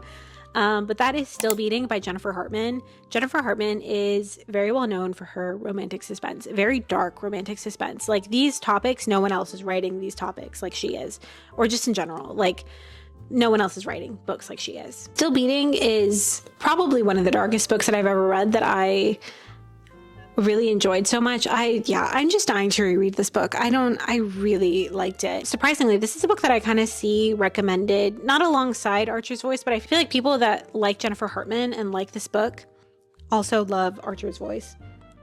So I don't know where the disconnect is there. Book number 13 is actually a Christmas book, if you can believe it. And that is Snowed In by Catherine Walsh. I think this was the last book that I read last year, so I guess there could be a little bit of recency bias, but I think it was just a really good Christmas book. I think it was very well done. It is like a fake dating Christmas book that's set in Ireland, and it's good. It's funny, it's witty, it's Irish, and it's snowy also. It's very cold. Like I said, it was the last book that I read last year, so I never had a chance to really recommend it to anyone for Christmas, but it is definitely one that I'm going to recommend to people next year for Christmas because it was so good. Book number 12 is another memoir, and it is The Third Gilmore Girl by Kelly Bishop. Another book that I finished maybe in the month of November, I think. I love this book, and it's possible because we're still actively watching Gilmore Girls that I liked it so much, but I don't know. I love this book. This book was so good. I just loved hearing Kelly Bishop talk about her life. She has like done so many things. She's experienced so many things, accomplished so many things. And honestly, like the actual Gilmore Girls part of the story was pretty small. Like I think it was only a couple chapters. And that really goes to show that there's like so many other things that she has done in her life other than Gilmore Girls. Yeah, I would recommend this book to anyone. Definitely if you like Gilmore Girls and you like, have some context on who she is, but I would definitely recommend it. After I read this book, I kind of became like a walking, talking Kelly Bishop and Gilmore Girls like fact telling machine. I was just telling facts about everything. I was like, oh, well, Kelly Bishop, she did this. Oh, on Gilmore Girls. Thankfully that's like done. I think I ran out of things to say, but I was really annoying for a little bit. Book number 11 is actually another memoir. Clearly I like memoirs because they're all in the top 20. The next one is Bird by Bird by Anne Lamott. This is not just a memoir, it's also a writing book. So Anne Lamott is a writer, and this book is a memoir, but it is also like writing tips at the same time. I had a really fun time reading it. I like that it is kind of this like mesh of two things. And yes, I will read On Writing by Stephen King next year or this year. Yeah, it was a good time. I liked it. I would also recommend this book to you if you are interested in writing. It's a nice perspective to have. And I think she also gave tips that are genuinely really helpful. Book number 10. We're on 10, guys. Book number 10 is Blood Orange by Karina Halley. I referenced this before. This is the first book to Black Rose. So this is the story that I told you guys about Dracula and about the vampire who inspired Dracula. When I read this book, it was another one of those moments that was like, oh wow, I do like to read. Oh wow, I love the books I'm reading. This book is so good, so entertaining. And another book great for the fall season, even though I think I read it in like May or something like that. But it is a great book for the fall as well because it has those vampire vibes, those vampy vibes, if you will.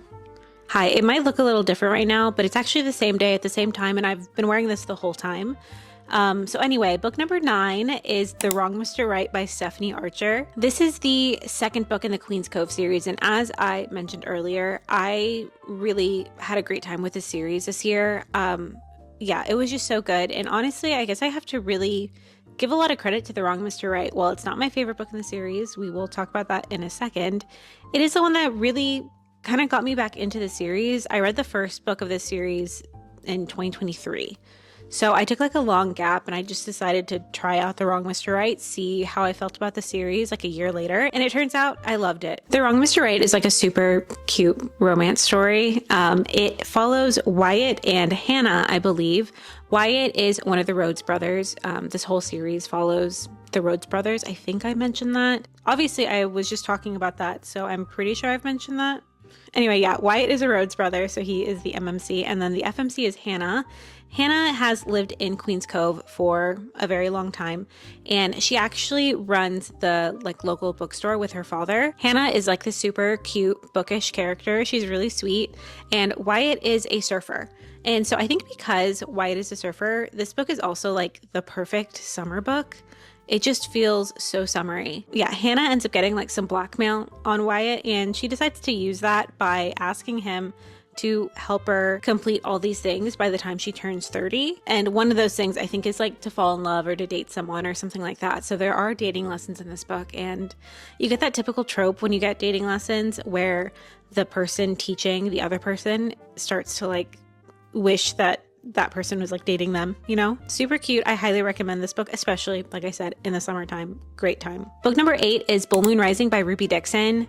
This is probably my only actual fantasy book that I read this year. I'm pretty sure. I'm not a big fantasy reader to begin with, so it's not that surprising. Bull Moon Rising is indeed a high fantasy book. It is Ruby Dixon's first, I'm pretty sure. She obviously has like a ton of sci-fi books. She is the author of Ice Planet Barbarians, of course, and I'm pretty sure this is her first time doing high fantasy, and I think she did a really, really great job with it. The world that she created is just so cool and so unique. The whole plot revolves around this organization called the Royal Artifactual Guild. And basically what this guild does is they search ruins that are underneath the city, and they're looking for different magical artifacts. These artifacts can range from like being super pricey to kind of like worthless. And so our main character, Aspith, she actually decides to join the guild because her family is like not doing so hot. They need money. And so she thinks that if she joins the guild and she finds like a pretty expensive artifact, she can kind of take it back and help her family out in that way. And then the FMC is a minotaur. He is indeed like half bull. There's like a little bit of some kind of Omega-verse stuff in this as well. The MMC has this like impending rut. They are both kind of in a situation where they just need someone and they need something else to help them out. And so they enter a marriage of convenience. But obviously they end up falling in love because it's a romance book. And yeah, like I said, my favorite thing about this is definitely the world. It is so cool. But of course, I am saying that as not the biggest fantasy reader. So I guess I don't have too much to compare it to. Book number 7 is Happy Place by Emily Henry. Honestly, it'd been a couple years since I'd read an Emily Henry book, and I have always considered myself to be an Emily Henry girl, an Emily Henry stan, a lover, whatever you want to call it. But I think because I love her books so much, I was worried that I wouldn't live up to the expectations, like I wouldn't end up loving it. But that was definitely not the case with this book. I really, really love this book. If you didn't know, Happy Place is Emily Henry's second to most recent romance book to have come out. It is a second chance romance. It is between Harriet and Wynne. They have been together forever, but they recently broke up within the past year or so. They have a tradition with their friends where they go to Maine every summer, but neither of them have told their friends that they're broken up. So when they go to Maine that summer, like the summer that's in the book, they have to pretend that they're still together. And it's just a really sweet book. I don't know. I just love Emily Henry's words. I'm so happy that I love this book because, again, I had some really high expectations, but you know, it all worked out, and yeah, I just had the best time reading this. Book number 6 is From Luke Off with Love by Mariana Zapata. Here is the first Mariana Zapata book that I read last year or ever. It's the first Mariana Zapata book I've ever read, and wow, was it incredible. I absolutely ate this book up. I had so much fun with this, and I think it's because I read it at the perfect time. The night before I read this book, I was on TikTok until 2 a.m. just like I went down a rabbit hole of looking at like ice skating pairs, and I was just like, wow, how can people do this? It looks so intimate. I'm sure it's not, because they're like doing their job, but you know, from an outside perspective, it feels very intimate and looks very romantic. So I was like, okay, well, now I have to read a book like this. And the one that I knew existed was from Look Off with Love. So I decided to finally check it out. I had tried to read Mariana Zapata before, and I kind of like immediately wrote it off because I didn't click with it literally within the first like 2 pages, which is not fair. Yeah, I decided to try again, and I'm so glad that I did, because like I said, I ate this book up. I read it in like a day, and I don't do that anymore. Like, I don't really binge read books right now. It's just like not where I am in my reading journey. I just had so much fun with that book. I'm so glad that I picked it up. Honestly, this is book number 6, right? There are books above this, but that book to me is maybe the one that I like enjoyed reading the most, if that makes sense. Like, I had the most fun reading from Look Off with Love. Book number 5 on this list is Freedom is a Constant Struggle by Angela Davis. This is an audiobook, and it is like really the only nonfiction book that I read like this year.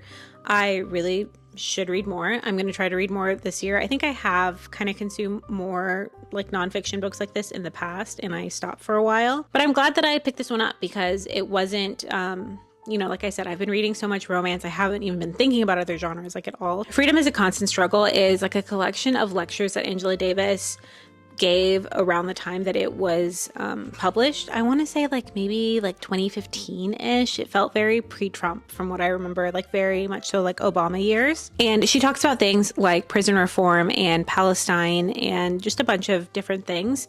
It was very insightful. Obviously, Angela Davis is super smart and super knowledgeable on these topics.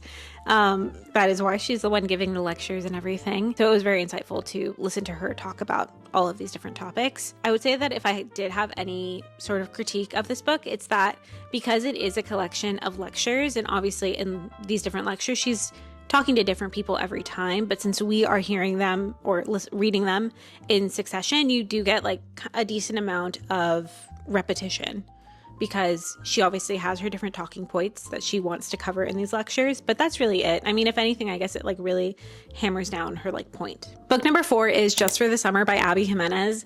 This is another book that I read for a book club. This was like while the book club was alive and well, and then shortly after that, it did die. Just for the Summer was my very first Abby Jimenez book, and it was a great time. I mean, obviously, I have it all the way up here for a reason. I've only read 2 Abby Jimenez books, this one and then Part of Your World that I mentioned earlier, but it seems like her books are just so heartfelt, and they just, you know, she doesn't stray away from having an imperfect character, main or side, or you know, anything. These books, obviously, like from the cover, if you're judging a book on its cover, you're going to judge these books, you're going to think, oh, fluffy, cute. And yeah, there are some fluffy, cute moments, but both of these characters are going through very hard times, honestly. Like, both of them are really struggling. It's really great the way that Abby Jimenez really works with her characters so that they can like work this through. She does it in a way where the characters are working on themselves, like without the help of their partner, but they are also in one way or another leaning on their partner, because that is romantic, right? Just for the Summer is so cute, and I know that it is on like so many people's favorites of the year, and it's on mine too, apparently. So, you know, I think it is very well deserved of its spot on so many people's favorites list. Okay, book number 3, we're almost at the end, guys. And, you know, thank you guys so much for being here. I just have to say, as we go into the top 3, because you guys have been here for a long time if you've been here the whole time. Book number 3 is In Your Dreams, Holden Rhodes by Stephanie Archer. This is the last book that I have to talk about in the Queen's Cove series. This is the 3rd book, and obviously it follows Holden Rhodes, and I believe the FMC's name is Sadie. So Holden Rhodes, one of the brothers, right? He lives in Queen's Cove. He's been there. Very, very grumpy man. I love a grumpy man, and Holden Rhodes is definitely a grumpy man. And then Sadie, she actually is not from Queen's Cove. I believe her aunt is from there, so she has like spent time there, and she ends up inheriting this inn, I think, or like a bed and breakfast or something. She inherits this, and she decides to go and work on it. I don't remember what her like original intentions were with this inn, but it doesn't matter, because you know how it's gonna end. They fall in love. Sorry. I love this book. Another book that I read pretty quickly, maybe in like a couple days. And I don't do that, guys. That I take into consideration. I do take into consideration like the ease of which I'm able to like consume a book and like just get into it. It's not if a book is easy to read, but just that if I like it's easy for me to consume just because like I'm enjoying it so much. And that was definitely the case for this. It was so good, so sweet. I love the Queen's Cove series. Like I think I mentioned earlier, the setting of Queen's Cove is so beautiful and it's just great. Definitely an amazing series to pick up. And I think you could pick it up at any time of the year, but I think like spring and summer is the best time to read this series. Book number 2, we're almost there, guys. Book number 2 is 7 Days in June by Tia Williams. This is a book that I have been basically trying to read since it came out. Again, I have a hard time reading books if I think that they're going to be good because I get so scared that I will end up not liking them. But don't worry. Usually I do end up liking them, which obviously was the case for both 7 Days in June and Happy Place. But yeah, I still have this phobia or this fear, whatever. 7 Days in June follows 2 authors. They had like a very like whirlwind week together, hence 7 Days in June, hence the 7 days. They had a whirlwind week together back when they were teenagers, and it was, you know, they were doing a bunch of stuff. Definitely look at like your content warnings and everything for this book. They had this week together, but then after that, they did not speak for several years. However, since they are both authors, this whole time they've been very subtly, or maybe not so subtly, writing about each other / to each other in their books. So it's just like so romantic, and we kind of get the scene pretty early on that they tell each other that they've been like writing to each other this whole time, and it's just so like swoony. And some of the lines in here are just, again, so romantic. I think for some people maybe it could be like a little too much, but I thought the lines in this were beautiful. I really did. I guess if I did have any complaint, it'd be that maybe is that there are like a decent amount of pop culture references, which I do like enjoy, actually. I thought that they were pretty funny, but it does date the book quite a bit to like maybe, I think 2019, 2020, whenever this book came out. I want to say maybe 2019. I'm so glad that I picked this book up this year, obviously, because it was my second favorite book of the year. And finally, we are at my top book of the year, and it is a reread. I'm so sorry, guys. Don't be mad at me. Please don't be mad at me. And it is indeed from the Devil series from Elizabeth O'Rourke. You know how I mentioned that we would talk about it a little bit later? Yeah, this is it. We're talking about it right now. My top book of the year was The Devil and the Deep Blue Sea by Elizabeth O'Rourke. And yeah, it was a reread. I am not mad that a reread was my favorite book. You know, really solidified that I really truly did love this book, like so much. To me, this is the perfect rom-com, the perfect romance.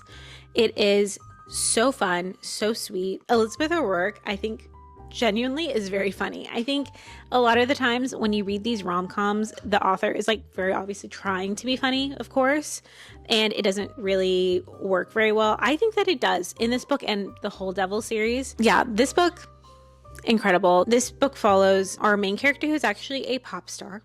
She is a pop star that has kind of like a bad rep, but not because she actually is like a bad person or is doing bad things. She just kind of has a bad public perception. And she was dating this other pop star who has a very similar image, but they've broken up. They've been broken up, but the thing is, her ex-boyfriend, his parents don't know that they've broken up, and they're both invited to like a family vacation, and she goes just because he kind of begs her to, and also, you know, they're kind of supposed to like work things out and everything. They can't do that because he doesn't show up. Yeah, he's not there. He's not even there at his own family vacation, but she is. Luckily, his brother's there. His hot, sexy doctor brother is there. And it is just so fun. I love this book. I think what I love is that the two characters are such polar opposites, or at least seemingly so, and they don't like each other. They do not like each other at the beginning, but really just because they both have, again, kind of like a false perception of each other. But as they spend more time together, you get to see them start to understand each other and really start to see more like eye to eye on everything, especially him with her. You really start to see him understand her just like as a person, and it is just really sweet. Something about this book. I think I will always love it. I want to reread it, honestly, pretty soon. But yeah, my favorite book of the year was a reread, and I'm not sorry. Unless you're mad, and then I am sorry. I think it's just like needed to happen again for the year that I had, because yes, I did all of these books that were like towards the top. I did like them. They were great books. None of them blew me away in the way that this book still did the second time I read it. I think it just says a lot that this book, even though I was rereading it, I already knew the story, I just had so much fun and I had such a great time reading it in comparison to everything else on this list. I don't know.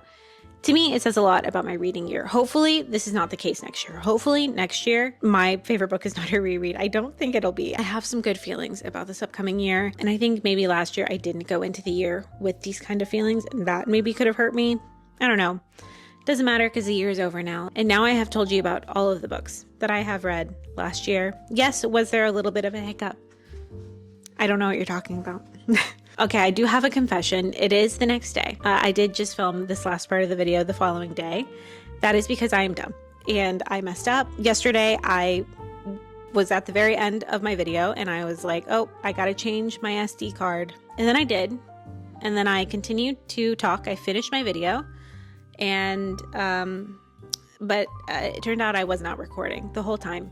So that was on me. That was me being very dumb, but it's okay because now we have finished the video. I need to accept my imperfections, but also there was no way I was going to film that again. I was talking yesterday for like 3.5 hours. So, you know, we're here now. We made it to the end, whatever way we did. Thank you guys so much for watching. And honestly, thank you so much for kind of being along with me in this journey. Me talking about every single one of these books, it was so great to reflect on all of these books. And even if so many of these were so just middle of the road for me, I still did read them, and it's still nice to kind of think about what I thought about them. Even if sometimes those thoughts were, I don't remember anything from this and I don't know what this book was. I hope that you guys had fun, and I hope that maybe you guys kind of had a little bit of an insight into the kind of reading year that I had last year. Hopefully this year I can make actual like top 10 videos and bottom 10 videos confidently. I just couldn't have done that with this list of books. But yeah, thank you guys again for watching. I really, really appreciate it. I will talk to you guys a little bit later.